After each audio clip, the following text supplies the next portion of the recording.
ሰላም ወገኖች እንዴት ናችሁ? ሰላም ናችሁ? እግዚአብሔር ይመስገን በጣም ደህና ነኝ። ማይክሮፎን ሳልጠቀም እስቲ ቼክ አድርገው ብዬ ነው። ምክንያቱም በጣም አዲስ ላፕቶፕ ነች። ማይክሮፎኖቹ ግን በጣም ሌተስት ናቸው። ማይክሮፎን ስትጠቀም ድምጽ አይሰማም እና እስቲ ዊዛውት ኤኒ ማይክሮፎን በራሱ በላፕቶፑ ማይክሮፎን እንጠቀምና እስቲ ቼክ ላድርግ።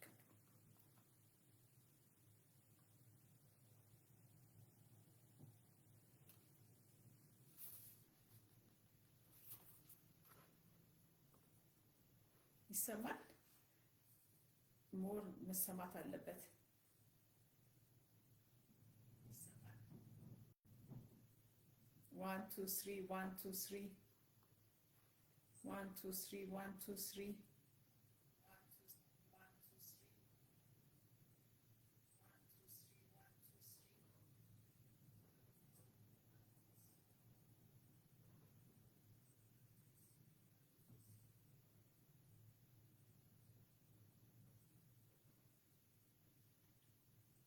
Hello?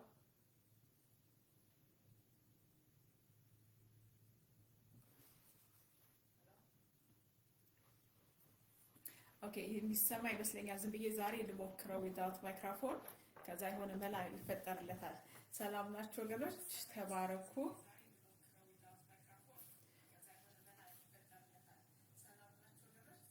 አይ የሚሰማ ይመስለኛል። ሁሉ መልካም ነው። ባይብል ስተዲያችን እንቀጥላለን። እስቲ እንጸልይ። እግዚአብሔር አባት ሆይ እንደ ኔም ኦፍ ኢየሱስ እናመሰግንሃለን ስለዚህ መልካም ቀን ጌታ ሆይ፣ ዛሬም ደግሞ ቃልህን እንድንማር እንድታስተምረን እኔንም ወገኖቼንም ጸልያለሁ። in the name of Yeshua ጌታ እግዚአብሔር ሆይ ሁሉንም we do it for your glory ሁሉን ነገር ለክብሩ አድርጉት ተብሎ ተጽፏል። in the name of Yeshua we are doing everything for your glory in the name of Yeshua አሜን። ሁሉን ታደርጉትን በሙሉ ለእግዚአብሔር ክብር አድርጉት ይላል። አሜን። አንድ ቀደም የሰማሁት መዝሙርን ዘምርና we go to our ቀጥላለን። የድሮ መዝሙር ትዝ ይላችኋል? አቤኔዘር የሚለው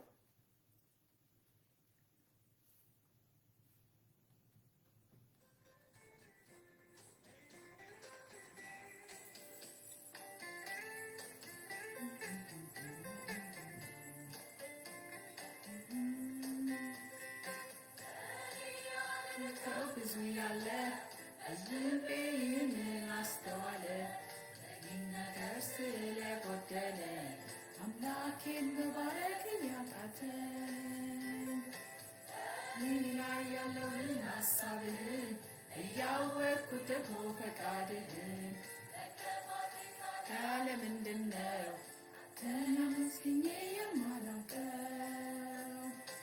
አፌን ሞላው በምስጋና ሞላው በምስጋና ከማጉረምረም ሕይወት አውጣኝና ሙላኝ በምስጋና አፌን ሙላው በምስጋና ሙላው በምስጋና ከማጉረምረም ሕይወት አውጣኝና ሙላኝ በምስጋና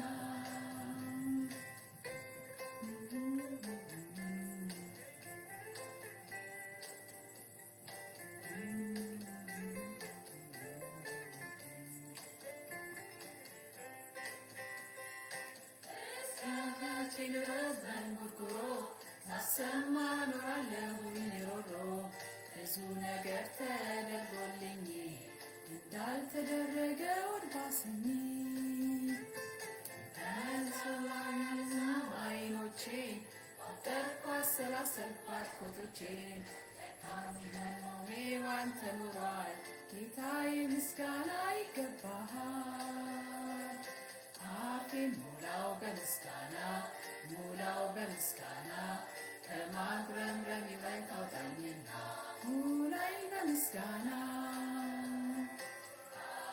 ሙላው በምስጋና ሙላው በምስጋና ከማጉረምረም ሕይወት አውጣኝና ሙላኝ በምስጋና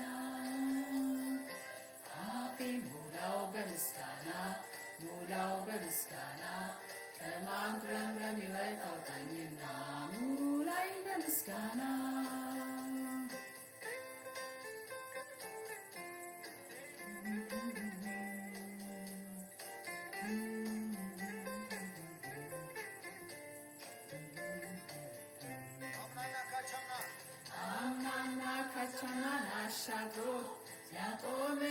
ያለው ዘንድሮ ጥበቃ መሆኑን ዘንግቼ ሳልጀምሩ እግሮቼ አቤኔዘር አልኩኝ ቀና አልኩና ትናንት ያረከውን አሰብኩና ሐሩሩ ጥላ የሆንከኝ አመስግን ከሞት ያዳንከኝ አፌን ሙላው በምስጋና ሙላው በምስጋና ከማጉረምረም ሕይወት አውጣኝና ሙላኝ በምስጋና ሙላው በምስጋና ሙላው በምስጋና ከማጉረምረም ሕይወት አውጣኝና ሙላኝ በምስጋና ሙላው በምስጋና ሙላው በምስጋና ከማጉረምረም ሕይወት አውጣኝና ሙላኝ በምስጋና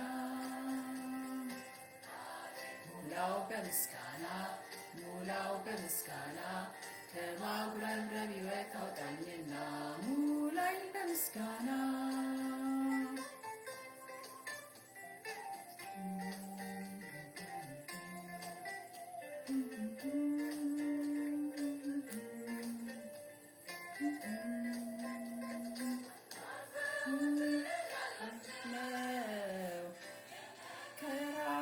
ብዙ ነው እናውቃለን፣ አሸናፊዎች እንበልጣለን። ያልገመትነው ታሪካችን ብዙ ነው። ያለፍን በድል ጎዳና በምስጋና አቤኔዘር እስከ ዛሬ ድረስ እግዚአብሔር ረድቶናል። እንደተለመደው ድንቅ አድርጎልናል። ማዕበልን አሻግሮናል። አቤኔዘር አቤኔዘር አቤኔዘር እስከ ዛሬ ድረስ እግዚአብሔር ረድቶናል። እንደተለመደው ድንቅ አድርጎልናል። ማዕበልን አሻግሮናል። አቤኔዘር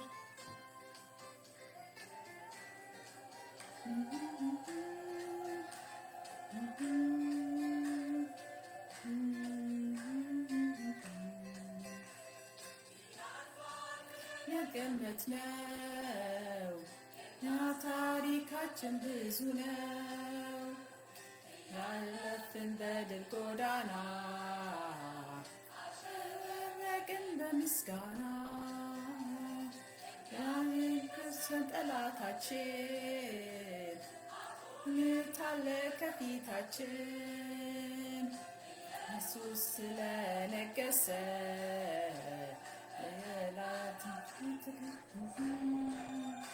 አቤኔዘር አቤኔዘር እስከ ዛሬ ድረስ እግዚአብሔር ረድቶናል። እንደተለመደው ድንቅ አድርጎልናል። ክብርን ከፍሎ አሻግሮናል። አቤኔዘር አቤኔዘር አቤኔዘር እስከ ዛሬ ድረስ እግዚአብሔር ረድቶናል። እንደተለመደው ድንቅ አድርጎልናል። ክብርን ከፍሎ አሻግሮናል።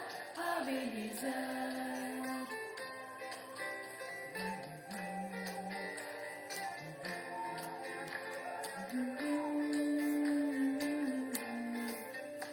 ያልፋል ብለን ያልገመትነው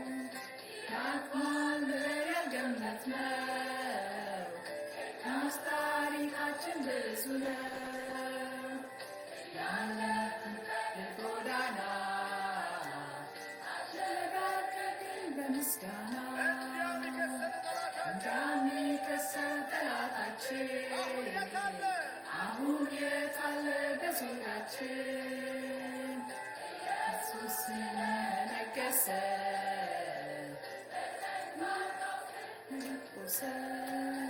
አቤኔዘር አቤኔዘር እስከ ዛሬ ድረስ እግዚአብሔር ረድቶናል። እንደተለመደው ድንቅ አድርጎልናል። ሁሉንም ከፍሎ አሻግሮናል። አቤኔዘር አቤኔዘር አቤኔዘር እስከ ዛሬ ድረስ እግዚአብሔር ረድቶናል። እንደተለመደው ድንቅ አድርጎልናል። ሁሉንም ከፍሎ አሻግሮናል። አቤኔዘር አቤኔዘር እስከ ዛሬ ድረስ እግዚአብሔር ረድቶናል። እንደተለመደው ድንቅ አድርጎልናል። ማዕበሉን ከፍሎ አሻግሮናል። አቤኔዘር አሜን። ተባረኩ ወገኖች። ጠዋት ነው የሰማሁት መኪና ውስጥና በጣም ደስ የሚል ነው። አሜን። ተባረኩ። ኮንቲኒው አወር ባይብል ስተዲያችን እንቀጥላለን። ኦኬ በምን ልጀምርላችሁ? ኦኬ ቀጥታ በእግዚአብሔር ቃል ጀምርና ሁለት ምስክርነቶች የሰማሁትን ጽፌላችኋለሁ። አይ ሆፕ ኢት ዊል ሄልፕ ዩ። ለሁላችንም ይረዳል ብዬ ያሰብኩት ማለት ነው። ተባረኩ። ዲስ ኢዝ አወር ባይብል። ይሄ እግዚአብሔር ቃል የተሰጠን መጽሐፍ ቅዱሳችን ነው። 66 መጽሐፎች አሉት። እስከ 66 መጽሐፎች በሁለት ይከፈላሉ። ብሉይ ኪዳን፣ አዲስ ኪዳን። ብሉይ ኪዳን መጽሐፍት ያላቸው እነማን ናቸው? ኦሪት ዘፍጥረት፣ ዘጸአት፣ ዘሌዋውያን፣ ዘኍልቍ፣ ዘዳግም፣ ኢያሱ፣ መሳፍንት፣ ሩት፣ ሳሙኤል ቀዳማዊ፣ ሳሙኤል ካልዕ፣ ነገሥት ቀዳማዊ፣ ነገሥት ካልዕ፣ አንደኛ ዜና፣ ሁለተኛ ዜና ወይ ደግሞ ዜና ካልዕ፣ ዜና ቀዳማዊ፣ ዜና ካልዕ፣ እዝራ፣ ነህምያ፣ አስቴር፣ ኢዮብ፣ ዳዊት፣ ምሳሌ፣ መክብብ፣ መኃልየ፣ ኢሳይያስ፣ ኤርሚያስ፣ ሰቆቃወ ኤርሚያስ፣ ሕዝቅኤል፣ ዳንኤል። እነዚህ አራቱ ኢሳይያስ፣ ኤርሚያስ፣ ሕዝቅኤል፣ ዳንኤል አራቱ ሜጀር ፕሮፌት ይባላሉ። ታላላቅ ነቢያት ይባላሉ። ብዙ ጊዜ ነግሬያቸዋለሁ። ታላቅ የተባሉት ብዙ ትንቢት ቃሎችን ስለተናገሩ ነው። ከዛ ደግሞ ታናናሽ የሚባሉት 12 ይመስለኛል። ሆሴ፣ አሞጽ፣ ሚልኪያስ፣ ኢዮኤል፣ አብድዩ፣ ዮናስ፣ ናሆም፣ ዕንባቆም፣ ሶፎንያስ፣ ሐጌ፣ ዘካርያስ፣ ሚልኪያስ። ጌታ የተባረከ ይሁን። አሜን። እነዚህ ደግሞ ታናናሹ ነቢያት ይባላሉ። እዚህ ጋር ፓስተር ነው ዶክተር ኩምራን የሚያስተምረው በጣም የሚገርም ትምህርት ስለ መጽሐፍ አሞጽ፣ ትንቢተ አሞጽ እያስተማረ ነው። ኤንጅል ቲቪ ገብታችሁ ግቡ። በጣም ደስ የሚል ነው። ከኛ አሁን ከምንማረው የያዕቆብና የኤሳው ታሪክ ስለ ኤሳው እግዚአብሔር ቃል ምን ይላል? ጌታ ሲናገር ምን ይላል? ያዕቆብን ወደድኩ ኤሳውን ጠላሁ ይላል። የኤሳውን ስንፍና ከላይ ለሚያነብሰው አንድ ሁለት ስንፍናውን የምናውቀው እኛ ምንድነው? ብኩርናውን መሸጡ ታላቅ የሆነ ስህተቱ እሱ ነው። ሁለተኛ ደግሞ ሌላው ደግሞ ስህተቱ የምናየው ምንድነው? እናትና አባቱ አታግባ ያሉትን ሴቶች እየሄደ ሲያገባ እናያለን። የሚያገባቸው ሚስቶች ለእናትየው ራሱ ህመም እስከሚሆኑባት ማለት ነው። ግን በዚህኛው በአሞጽ ፓስተር ኩምራን ዶክተር ኩምራን ሲያስተምር እግዚአብሔር የኤዶማውያን አባት ማለት የኤሳውን የነሱን ኃጢአት እግዚአብሔር ለምን እንደሚቀጣ አንዳንድ ሰው ምን ይላል መሰላችሁ? መጽሐፍ ቅዱስን በቅርቡ የማያነብ ጠለቅ ብሎ የማያነብ ሰው እግዚአብሔር እንዴት ያዕቆብን ይጠላል? እግዚአብሔር እንዴት እንደዚህ ያጠፋል? ምናምን ይላሉ። ግን እግዚአብሔር ሁሉን ነገር መዝኖ ነው ሂሳብ የሚሰጠው። በቃ ቋንቋው እሱ ነው። እና እንዴት አድርጎ የኤሳውን ትውልድ ኤሳው ሲጀመር ለካ በጣም አድካሚ ሰው ነው። ከዛ ደግሞ የኤሳው ትውልዶች ደግሞ ዶክተር ኩምራን ጌታ ይባርከው ሲያስረዳን በመጽሐፍ ቅዱስ ላይ እንዴት how persistently በእንግሊዝኛው persistently ነው የሚባለው በተደጋጋሚ በጀነሬሽን ቱ ጀነሬሽን የቂም ጀነሬሽን ይዘው ይሄዱ ዘሮች ናቸው። እና በጣም በሚገርም ሁኔታ ቁጣ ምን ይላል እግዚአብሔር ቃል? አንደኛ ቁጣ የእግዚአብሔርን ስራ ይሰራል ይላል። ስለ ቁጣ ደግሞ ሌላ ስለ ቁጣ ደግሞ ሲናገር እግዚአብሔር ቃል ተቆጡ ይላል። እግዚአብሔር በየቀኑ ይቆጣል ይላል። ማን ነው የሚያስቆጣው? በኃጢአተኞች ኤቭሪዴይ ይቆጣል ይላል። ግን በቁጣችሁ ላይ ምን አይበል? ፀሐይ አይግባ ማለት እቺ ማያት ፀሐይ አሁን ተቆጣው አይደለም፣ አይደርብሽ፣ አይዋልብሽ። ከዋለ ካደረ ቁጣ ወደ ሌላ ነገር ይፈጠራል። ቁጣ በምንድነው በሕክምና አንገር ሲቆይ ምን ይሆናል? ብዙ በሽታ ይዞ ይመጣል። ጨጓራ በሽታ፣ ፕሬሸር በሉት መዓት የበሽታ ኮተት የሚያመጣው ምንድነው? ቁጣ ነው። አንድ ሰው አንድ ነገር ላይ ይቆጣል፣ በሁኔታዎች ይቆጣል። አንዳንድ ሰው መቆጣት ያው ከትምህርቱ ጋር ላመጣላችሁ ነው። ከቁጠኝነቱ ብዛት የማያስቆጣ ነገር ራሱ ያስቆጣዋል። አየሩም ያስቆጣዋል። ገባችሁ? ሰላማዊ መንገድ የሚሄደው ሰውዬም ያስቆጣዋል። ውስጡ ያለው መንፈስ ነው። ጌታ አሳይቶኛል እንዲህ ነገሮች እና እውነቴን ነው የምላችሁ። ስለዚህ የኤሳው ትውልድ ምንድነው? ቁጠኛ ትውልድ እንደሆነ እናያለን። ያም ቁጣው የመጣበት ምንድነው? በራሱ ኃጢአት ብኩርናውን ሸጦ ለወንድሙ ያዕቆብ ላይ ቁጣ ይዞ ከጀነሬሽን ቱ ጀነሬሽን ለኛ ነው የሚገባን ብኩርና፣ ለኛ ነው የሚገባን ብኩርና። ግን እሱ ዝንጥ አድርጎ ራሱ የሸጠውን በቀይ ወጥ ብኩርናውን በዛ ቁጣ በዛ አንገር ግን from generation to generation የማነው እናይባቸዋለን። ይሄንን እንግዲህ እግዚአብሔር አስተማሪኝ በጣም ደንቆኛል። እና ወገኖቼ ይሄ ምንድናቸው? የብሉይ ኪዳን መጽሐፍት እንደዚህ የፈለጋችሁ እናንተም አጥኑ። ኤንጅል ቲቪ የገባችሁ ብትማሩ ደግሞ በጣም የሚገርም ትምህርት አለ። እኔም ሼር ከማድረግ ወደ ኋላ አልልም። አሜን። ከዛ ደግሞ ወደ አዲስ ኪዳን ስንቀጥል ማቴዎስ ወንጌል፣ ማርቆስ፣ ሉቃስ፣ ዮሐንስ አራት ወንጌላት፣ የሐዋርያት ሥራ፣ ሮሜ ሰዎች፣ አንደኛ ቆሮንቶስ፣ ሁለተኛ ቆሮንቶስ፣ ገላትያ፣ ኤፌሶን፣ ፊልጵስዩስ፣ ቆላሲያስ፣ አንደኛ ተሰሎንቄ፣ ሁለተኛ ተሰሎንቄ፣ አንደኛ ጢሞቴዎስ፣ ሁለተኛ ጢሞቴዎስ፣ ቲቶ፣ ፊልሞና፣ ዕብራውያን፣ አንደኛ ጴጥሮስ፣ ሁለተኛ ጴጥሮስ፣ አንደኛ ዮሐንስ፣ ሁለተኛ ዮሐንስ፣ ሶስተኛ ዮሐንስ፣ የያዕቆብ መልእክት፣ የይሁዳ መልእክት፣ የዮሐንስ ራእይ። አሜን። እነዚህ የአዲስ ኪዳን መጽሐፍት ናቸው። ጌታ የተባረከ ይሁን። እዚህ ጋር ስንሄድ ቻፕተር 36 ምዕራፍ 36 ገብተናል። ምዕራፍ 36 ገብተናል። ኖ ሶሪ ወገኖች፣ ምዕራፍ 37 36 ጨርሰን 37 ላይ ነን። በጌታ በኢየሱስ አነባዋለሁ። ምን ይላል? ምዕራፍ 37 ያዕቆብም አባቱ በስደት በኖረበት ሀገር በከነዓን ምድር ተቀመጠ። ያዕቆብም ትውልድ ይህ ነው። ዮሴፍ የ17 ዓመት ልጅ በሆነ ጊዜ ከወንድሞቹ ጋር በጎችን ይጠብቅ ነበር። እርሱም ከአባቱ ሚስቶች ከባላና ከዘለፋ ልጆች ጋር ሳለ ብላቴና ነበረ። ዮሴፍም የክፋታቸውን ወሬ ወደ አባታቸው አመጣ። እዚህ ጋር ምን እናያለን?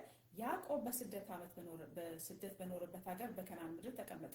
እግዚአብሔር ትዝ ይላችኋል፣ ለአብርሃም የማለለት የከነዓንን ምድር ነው አይደለም? ለአንተ ለዘርህ እሰጣለሁ።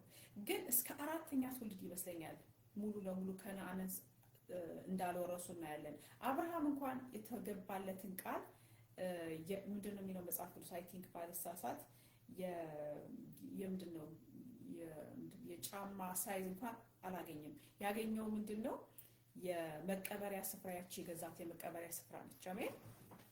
ስለዚህ የልጁ የአብርሃም ልጅ ይስሐቅም እንደዛው ነው። ከዛ ደግሞ ሶስተኛ ጀነሬሽን ደግሞ ማን ያለን? ያዕቆብ ደግሞ ያዕቆብም ራሱ በከነዓን ምድር ምን ሆኖ ነው የተቀመጠው? ምንድነው የሚባለው? መጻተኛ ሆኖ ነው የተቀመጠው፣ ወይ ደግሞ ስደተኛ ሆኖ ነው የተቀመጠው። አሜን። ከዛ በኋላ ስሎሊ እግዚአብሔር በአንድ ጊዜ ለአብርሃም ለትውልድ ለዘር እሰጣለሁ ሲል ያንን ኦቨርናይት ጀነሬሽን እሱም አልወረሱም።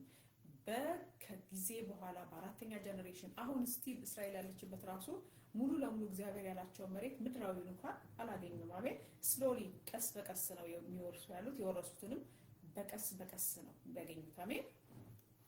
ከዛም ያዕቆብ ትውልድ ይህ ነው። ዮሴፍ የ17 ዓመት ልጅ በሆነ ጊዜ የሚለው እዚህ ጋር መጽሐፍ ቅዱስ እኔ ብዙ ጊዜ ከከኖ ይማራለሁ፣ ብዙ ዲግ አድርጋለች። ከዚህ በበለጠ በጣም በሚገርም ሁኔታ የሚያስተምሩ ሰዎች አሉ። እኔ ጌታ አንደኛም ይህንን ፐብሊክ ሪዲንግ ሲለኝ ምንድነው መጽሐፍ ቅዱስ ሰው ማንበብ እንዲጀምር የኛ ቤተክርስቲያኖች ባክ ቱ ባይብል እንዲሆን የራሱ ዓላማ ስላለ ነው። እግዚአብሔር ቃል በብዙ ፕሪዝም በብዙ መገለጥ ሊያስተምራችሁ ይችላል። በብዙ መገለጥ ያላቸው ሰዎች እርግጠኛ ነኝ አይንቁንም እንደዚህ የምናጠናው ልጆች። ነገር ግን እነሱ ደግሞ በጣም በብዙ ነገር ጌታ ሊገልጽላችሁ ይችላል ብላችሁ ምንድነው እዚህ ጋር ከኛ ጋር ሼር የምናደርገው ኢትስ ኖት ኦል ኦፍ ኢት ማለት ሁሉ ነገር አይደለም። አሜን። ተባረኩ። ከዛ ምንድነው ብዙ ኮሜንታሪዎችን መጽሐፍ ቅዱስ ሲጀመር የሚፈታው መጽሐፍ ቅዱስ ነው። መጽሐፍ ቅዱስን ስታጠኑ ከታሪክ ጋር ታጠናላችሁ። እድሜ ስሞችን እየመነዘራችሁ እየተረጎማችሁ በብዙ ነገር መንፈስ ቅዱስ ያስተምራችኋል። አሜን። እዚህ ጋር የከኖይን ትምህርት ሳይ ምን አለች? የመጀመሪያ ጊዜ የ17 ዓመት ልጅ ተብሎ የተጠቀሰው ዮሴፍ ነው። ብዙ ጊዜ መጽሐፍ ቅዱስ እድሜያቸውን የሚናገረው ሲያገቡ ትዝ ይላችኋል። ያዕቆብም ማነው ኤሳው በ40 ዓመቱ አገባ ይላል። አይ ቲንክ አባቱ ማነው ይስሐቅም በ40 ዓመቱ ነው ያገባው እና ያገቡበትን እድሜ ይናገራል፣ የሞቱበትን እድሜ ይናገራል። ግን የዮሴፍ ግን 17 ዓመቱ የሚለው he is the first person የመጀመሪያ ሰው ነው። በ17 ዓመቱ እድሜው የተጠቀሰ እድሜ የምናገኘው። አሜን። እግዚአብሔር ቃል በሙሉ የሚወድቅ ነገር የለውም እና ጌታ ብንጸልይ ለምን እንደተጻፈ ይነግረናል። አሜን። ቆይታ አድርጋችሁ እናንተም ከእግዚአብሔር መማር ትችላላችሁ። ኤኒዌይ ምንድነው ዮሴፍ is the first person የመጀመሪያው ሰው ነው። 17 ዓመት ቲኔጀር ሆኖ የተጻፈለት እድሜው። አሜን። ከዛ ስንቀጥል በ17 ዓመት ልጅ በሆነ ጊዜ ከወንድሞቹ ጋር በጎችን ይጠብቅ ነበረ። እርሱም ከአባቱ ሚስቶች ከባላና ከዘለፋ ልጆች ጋር ሳለ ብላቴና ነበረ። ዮሴፍም የክፋታቸውን ወሬ ወደ አባታቸው አመጣ። ከዚህ ላችኋል። ይሄ ምን ማለት ነው? የክፉ ወሬ ማለት ምንድነው? ሞስት ፕሮባብሊ የሚሆነው ልጅ ምንድነው ትሩስ ሪፖርት ነው ያመጣው። መጥፎ የሚሉት እዚህ ጋር ምንድነው እነሱ የሰሩትን ነገር እውነተኛ ሪፖርት ሀቅ የሆነውን ነገር ለአባትየው በአማርኛ ምንድነው ያጋፈጣቸው ስለነበረ ነው ወንድሞቹ ይጠሉት። አሜን። የክፋታቸውን ወሬ ያያችሁ የሚሰሩትን ነገር ሄዶ ለአባቱ ሹክ ይላል ማለት ነው ዮሴፍ። ከዛ በዚህ የተነሳ ወንድሞቹ ምን አሉት? ጠሉት ይላል።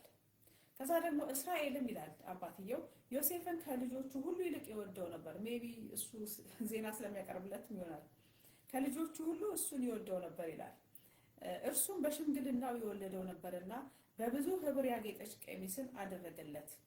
እዚህ ጋር በብዙ ህብር የሚለው ብዙ ስኮላሮች የሚስማሙበት መጽሐፍ ቅዱስ ያጠኑ ሰዎች ምንድነው ይላሉ? እጅጌው ብዙ ረጅም የሆነ ሸሚዝ ነው ይላሉ እና ያቺን አለበሰው። እዚህ የሚገርም መገለጥ ምን አለች? ቆይ ወደ በኋላ መጣዋለሁ እና በብዙ ህብር ያጌጠ ይላል። በብዙ ቀለም ነው እንግዲህ እኛም እንደሚገባኝ። ግን እሷ ምን አለች? እነሱ የሚስማሙበት በመጽሐፍ ቅዱስ ብዙ ያጠኑ ሰዎች ምንድነው የሚሉት? እጅጌው ረጅም የሆነ ሸሚዝን ሰጠው ነው አባትየው ያለበሰው። ወንድሞቹም አባታቸው ከልጆቹ ሁሉ ይልቅ እንደሚወደው ባዩ ጊዜ ጠሉት፣ በሰላም የሚናገሩት ዘንድ አልቻሉም ይላል። አንደኛ ምንድነው እግዚአብሔር እዚህ ጋር ከኖይን ነው እንግዲህ እኔ ተማርኩት። ምን አለች? እግዚአብሔር ለአንዱ ሰው ያለበሰውን ነገር አይታችሁ ለኔም ካልሆነልኝ ብላችሁ ትቀኑ ይሆን? እንቀና ይሆን? እሷ ራሷንም ትንትላች። ሶሪ ወገኖች፣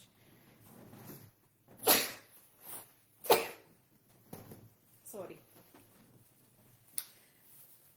ምንድነው ብርድ አለ፣ ዊንተር እየገባ ነው እኛ ሀገር እና ምንድነው እንደ ዮሴፍ አሁን ለምሳሌ አንዳንድ ሰው ብቻ ሳይሆን እያንዳንዳችን እግዚአብሔር ያለበሰን መንፈሳዊ የቅባት እንትን አለ እና የአንዱን ቅባት እግዚአብሔር ለኔ ካላለበስከኝ እንል ይሆን? ራሳችንን እንጠይቅ። ምክንያቱም አንደኛ ለኛ ልንሰራው የማንችለው ነገር የሰው ጫማ እንደማድረግ ነው እና ወገኖች እንደ ዮሴፍ ወንድሞች የሌላውን ጸጋ ለመልበስ ሞክረን ይሆን? ይሄን እንግዲህ ራሳችንን እንጠይቅ። አሜን። ከዛ በኋላ ምን አለች? ዮሴፍም ህልምን አለመ፣ ለወንድሞቹም ነገራቸው። እነርሱ እንደገና በብዙ ጠሉት። እርሱም አላቸው እኔ ያለምኩትን ህልም ስሙ። እነሆ እኛ በእርሻ መካከል ነዶ ስናስር ነበርና እነሆም የኔ ነዶ ቀጥ ብላ ቆመች፣ የእናንተ ነዶ በዙሪያ ከበው እነሆ ለእኔ ነዶ ሰገዱ ይላል። እዚህ ጋር የሚሉት ምንድነው? አንዳንድ ሰዎች ምን ይላሉ? ዮሴፍ እዚህ ጋር ጉራ ነው የሚባለው፣ በአማርኛ ጉራ እንደሆነ አላውቅም፣ ቦስት አደረገ ወይ ደግሞ ራሱን ከፍ አድርጎ ተናገረ ይላሉ። እንደዚህ አይነት እኔ ግን የምለው ምንድነው የኔ ራሴ እይታ ምንድነው ዮሴፍ ማቾርድ አላደረገም። የ17 ዓመት ልጅ ነውና ለማስቀናት ብሎ አይመስለኝም ወንድሞቹን የነገራቸው። አሜን። እንግዲህ እናንተ ጌታ በሚላችሁ ደግሞ ተረዱት። ከዛ ደግሞ ወንድሞቹ በእኛ ላይ ልትነግስብን ይሆን ወይስ ልትገዛን ይሆን አሉት። እንደገናም ስለ ህልሙና ስለ ነገሩ ይልቁ ጠሉት እና ጠሉት ይላል። ደግሞም ሌላ ህልምን አለመ። ህልም ሲኖራችሁ አትናገሩ ይላሉ ብዙ ሰባኪዎች ሲያስተምሩ። ዴር ራይት። ምክንያቱም እናንተ የምታልሙት እናንተ ድሪም ህልም ማለት ምንድነው? እግዚአብሔር የሰጣችሁ ወይ ደግሞ እሱን እንዳለ ህልማችሁ ለሰው አትናገሩ፣ ይቀናሉ። እዚህ አንዴ ትዝ ይላችኋል የዛሬ ስንት ዓመት አንዱ የኔን ራዕይ ሰረቀ ብለው ሲካሰሱ ፌስቡክ ላይ አንደኛ ነገር ምንድነው የሰው ራዕይ ማለት ይሄን ብሰራ ብሎ ያለውን ልጅ ጉድ አይዲያ አንደኛው መጣና ጥርግ አድርጎ ወስዶ የሱን አይዲያ ሰራው አይደለ? ከዛ በኋላ የኔን ነው ራዕይ ወስዶብኝ ነው ምናምናም ያሉ ይካሰሳሉ። አንደኛ ሲጀመር አንተ ያሰብከውን ራዕይ ሰራል ያልከውን ነገር ሳትሰራው ማወጅ የለብህም። ወተዚህ እንደዚህ ሆቴል ቤት ልከፍት ነበር ወይ ደግሞ የሆነ እንደዚህ ነገር ልከፍት ነበር ብለህ ሐሳብስ ዳትስ አ ጉድ አይዲያ ብሎ እፍስ አድርጎ አንዱ አገልጋይ ተብዬው በዛ ሰውዬ ራዕይ በዛ ሰውዬ አይዲያ ለራሱ ሰራበት። እና እዚህ ጋር መጠንቀቅ ጥሩ ነው። ዝም ብሎ የምታስቡትን ፕላን የምታደርጉትን ዝም ብላችሁ ሼር አታድርጉ ማለት ነው። አሜን። እንደ ዮሴፍ ከዛ ምን ይላል? ወደ ወንድሞቹ ነገራቸው እንዲህም አለ፣ እነሆ ደግሞ ሌላ ህልምን አለምኩ። እነሆ ፀሐይና ጨረቃ 11 ከዋክብትም ሲሰግዱልኝ አየሁ። ለአባቱና ለወንድሞቹ ነገራቸው።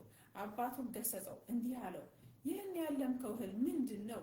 በእውኑ እኔና እናትህ ወንድሞችስ መተን በምድር ላይ እንሰግድልህ ይሆን?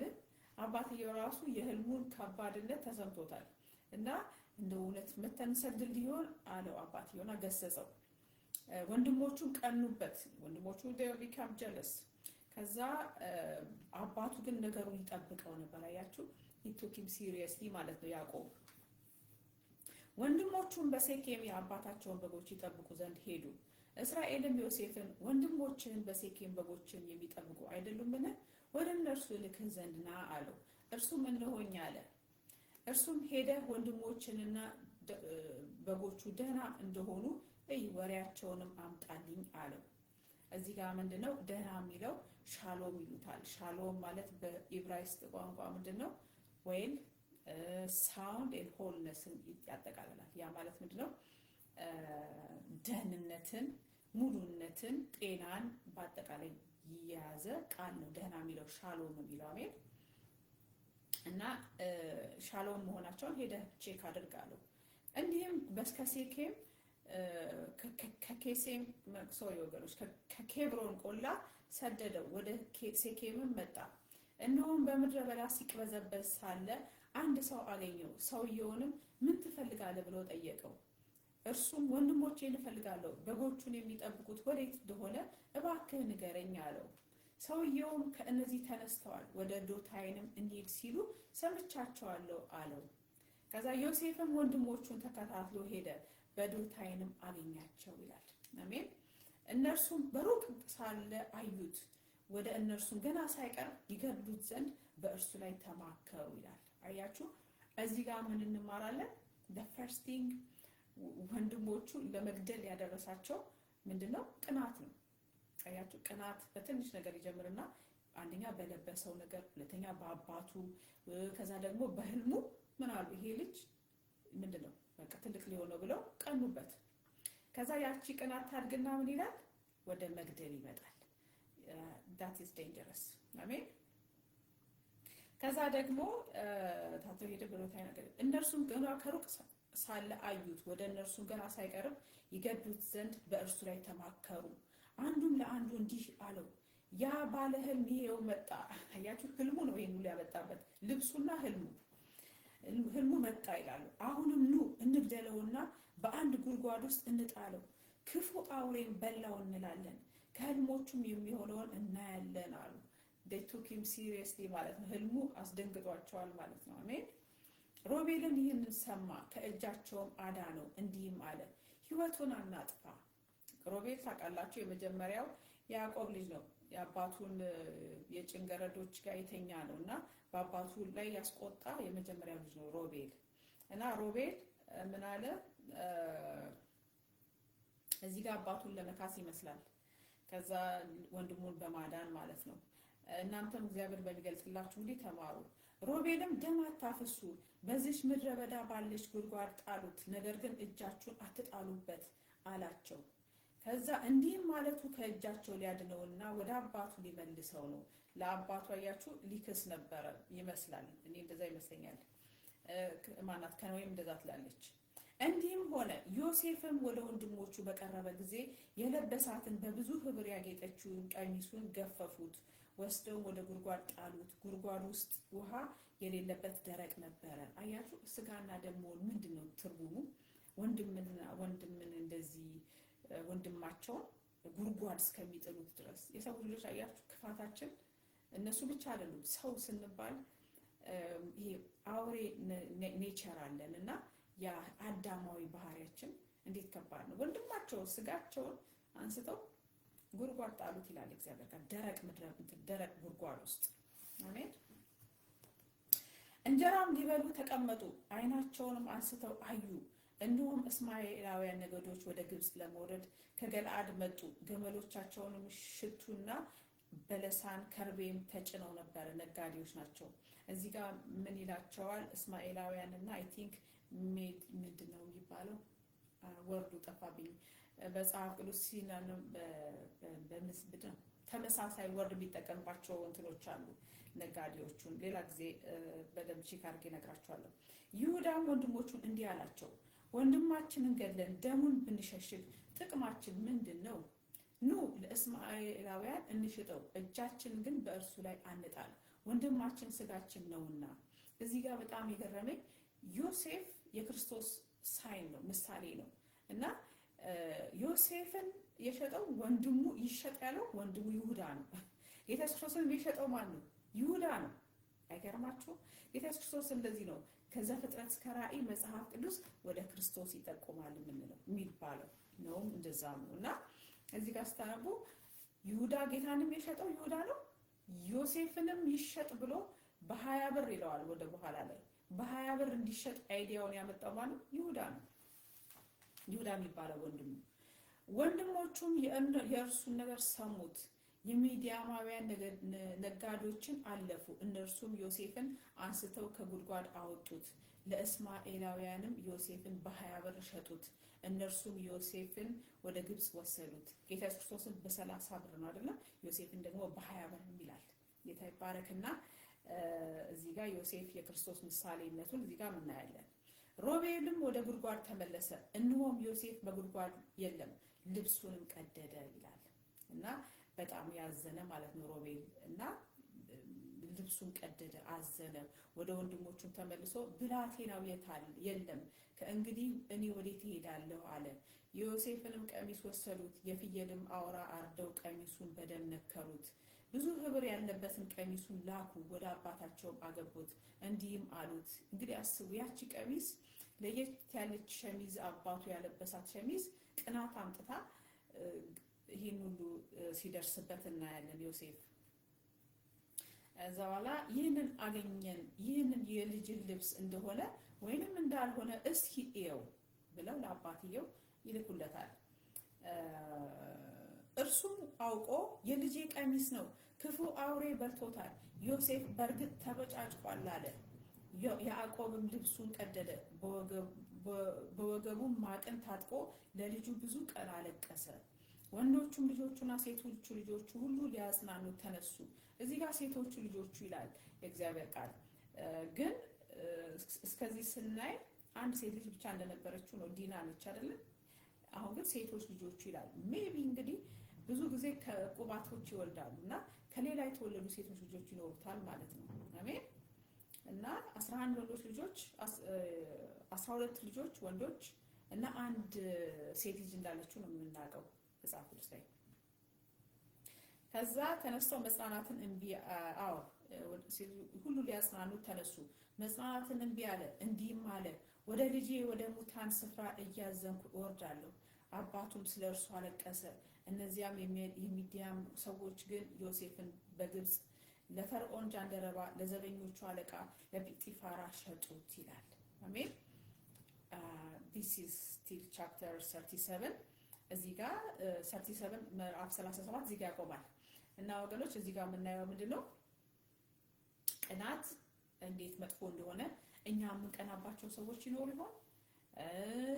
እንደ ማን ነው? እንደ የዮሴፍ ወንድሞች በለበሱት ልብስ ወይ ደግሞ ቅናት በጣም ብዙ ነገር ያመጣል።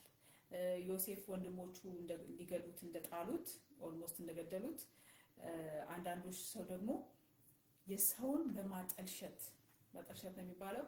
አሁን ለምሳሌ አንዳንድ እህቶች ወይም ወንድሞችም ይሆናሉ ሜቢ እግዚአብሔር ባርኳቸው፣ እነሱም ደግሞ በጣም ከሰው ገነው መታየት ይፈልጋሉ። ራሳቸውን በቃ ከዚህ ምድር ላይ የሌለ ልብስ ይለብሳሉ።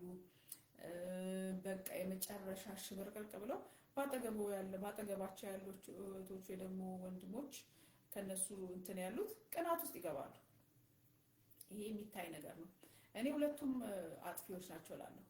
እነዛም በጣም እንትን ከሰው ገኖ ለመታየትም ኦቨርድሬስድ መሆንም ኃጢአት ነው ለኔ ብዬ አምናለሁ። ምክንያቱም እዚህ ጋር ላይ ሚሊዮን ብር ቢኖረው አንድ ሰው ያ ሚሊዮን ብሩን በቃ በሚሊዮን ብር ባሸበረቀ ነገር ወንድሜን የሚያስተው ነገር ለምን አደርጋለሁ? መጽሐፍ ቅዱስ ይላል እኮ ወንድምህን የሚያስት ነገር። እነዛ ልጆቹ የሌላቸው ነገር ካለ ወይ የጎደለባቸው ነገር ካለ እስኪደነግጡ ድረስ የሚያስደነግጥ መኪና፣ የሚያስደነግጥ ልብስ ለብሶ መምጣት ምንድነው? መሰናክል መሆን አይደለም ነው። ስለዚህ ሌሎቹ የቅናት ምክንያት አለመሆን፣ እነዛም ደግሞ አይምሯቸው ያልበሰለ ሊሆን ይችላል። አንድ ጥሩ ምሳሌ ልስጣችሁ፣ ለወጣቶቹ ይጠቅማቸዋል። ኢትዮጵያ ውስጥ ኢትዮጵያ ውስጥ ያው ታውቃላችሁ መኪና በጊዜው የነበረ BMW 4x4 ነው የሚባለው 4x4 እንደ ቫን አይነት BMW ነበራት አንድ እህትና ክርስቲያን ነች መሰለኝ። እና ብቻ ባላችሁ መኪና ታውቃላችሁ። እኔ እንኳን ፊያት ነበረኝ፣ በፊያት ትታወቃለሁ። እና ያቺ እህት አላት መኪና። ከዛ በዛው ባላት መኪና ላይ ለሌላት እህት ተሰብስበው እያለ ጌታ ስለሰጣት ስለ መኪና ታወራለች። አያችሁ፣ እዚህ ጋር ምስኪን ነች ያቺ እህት። ስታወራላት ያቺ እህት ግን ምን አለቻት መሰላችሁ? በጣም እስካሁን አልረሳውም። የነገረኝ ወንድም እግዚአብሔር ይባርከው። ኧረ እባክሽ ጌታ ይጨምርልሽ አለቻት። ከዚህም የበለጠ አያችሁ፣ አትቀናም ማለት ነው። ትልቅ ትምህርት እንወስዳለን። እና እሷ ግን ምንድነው ያላትን መኪና ምናምን እንደዚህ ገብቶ ወጥቶ ምናምን እንደዚህ በቃ እንደዚህ BMW ያረስ ኧረ ጌታ ይጨምርልሽ እንደዚህ ማለት የበሰለ ሰው ደሃም ብትሆን የበሰለች ነች። እና ደግሞ ያልበሰለም አለ። እና በሰው ሸሚዝ ወይ ደግሞ በሰው ምን ልበላችሁ መኪና እንደዚህ ምናምን ይኖራል። ስለዚህ መሰናክል ባንሆን እላለሁ። አሜን። ከዚህ ቻፕተር የምንማረው ይሄንን ነው። አሜን። ቅናት ደግሞ ሲያድር ሲውል ምን ይሆናል? ወደ መግደል ያመጣልና ወገኖች ይሄንን ዋች አውት። አሜን። ራሳችንን ቼክ እናድርግ። ፕላስ ደግሞ ምንድነው ቅናት ምን ያመጣል መሰላችሁ? ግድያ ያመጣል። ሰው ስም ማጥፋት ያመጣል።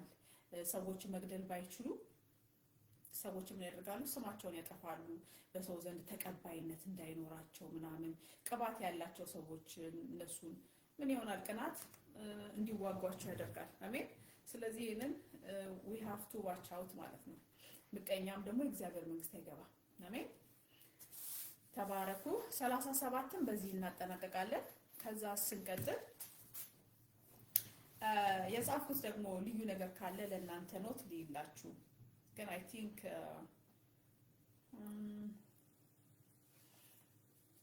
በሙሉ ነግራችኋለሁ ኖቱን በቃሌ ማለት ነው።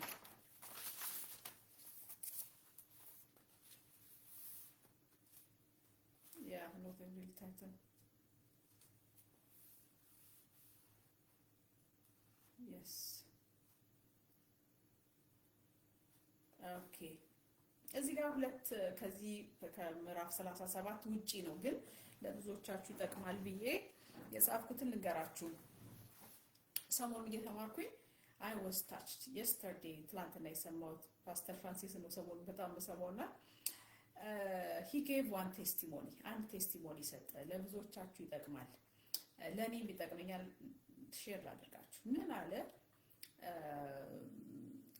he said ከልብ ምንድነው